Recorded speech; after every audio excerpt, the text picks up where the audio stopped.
বিএনপির স্থায়ী কমিটির বৈঠক হয়েছে। সেই বৈঠকে বলা হয়েছে, নির্বাচন প্রলম্বিত হলে রাজনৈতিক সংকট বাড়বে।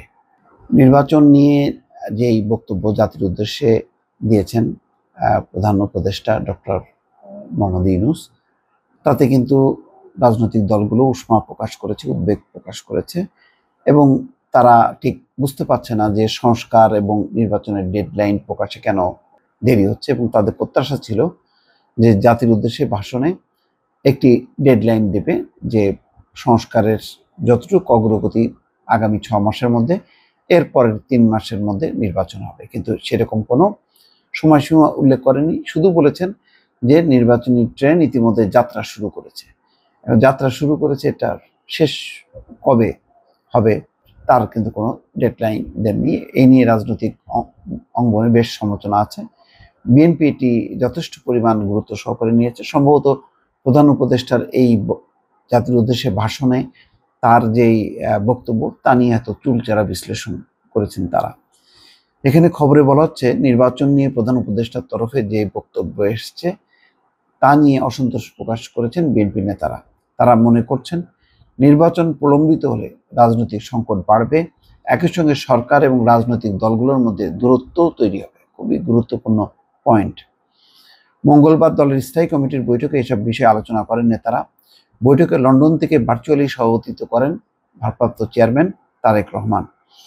বৈঠকে লন্ডন থেকে বৈঠক সূত্র বলছে স্থায়ী কমিটির সদস্যরা বলেছেন, জাতীয় সংসদ নির্বাচন নিয়ে সম্প্রতি প্রধান উপদেষ্টার ভাষণে সুনির্দিষ্ট বক্তব্য না আসায় এবং 4 বছরের মধ্যে নির্বাচনের বিষয়ে যে এই বক্তব্য এসছে তাতে মানুষের মধ্যে সন্দেহ ঘনীভূত হচ্ছে। সরকারের মেয়াদ নিয়ে বলেছে যে 4 বছরের কম হবে।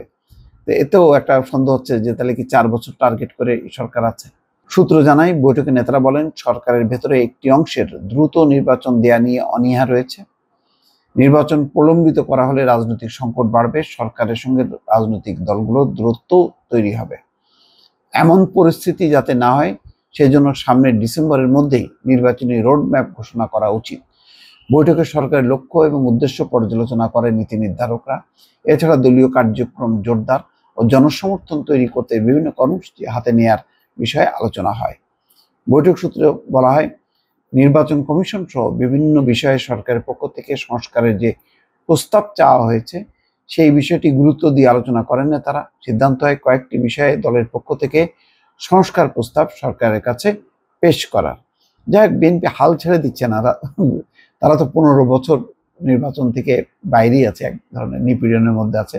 তারপরেও তারা এই সরকারকে চাপের মধ্যে রাখবে, বলবে যে তাড়াতাড়ি নির্বাচন দাও এবং সংস্কারের বিষয়ে যা যা তাদের পক্ষ থেকে প্রস্তাবগুলো সেগুলি তারা উপস্থাপন করবে। কিন্তু নির্বাচনটা তাদের একটা মুখ্য দাবি হিসেবে থাকবে। এই দাবিটাকে তারা বাস্তবায়িত করার জন্য নানামুখী আলাপ আলোচনা, জনসংযোগ, তাদের নিজেদের প্রস্তুতি, সেই বিষয়গুলো চালাবে।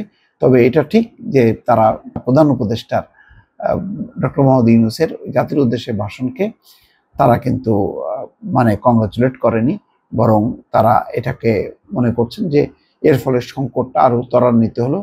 সরকারের প্রতি মানুষের বা রাজনৈতিক দলগুলোর একটি সন্দেহ তৈরি হলো এবং একটা দূরত্ব তৈরি করলো। সেটি অবসানের জন্য বিএনপির পক্ষ থেকে একটি উদ্যোগ থাকবে বলে এই বৈঠকে বলা হচ্ছে। দর্শক ভালো থাকবেন, আল্লাহ হাফেজ।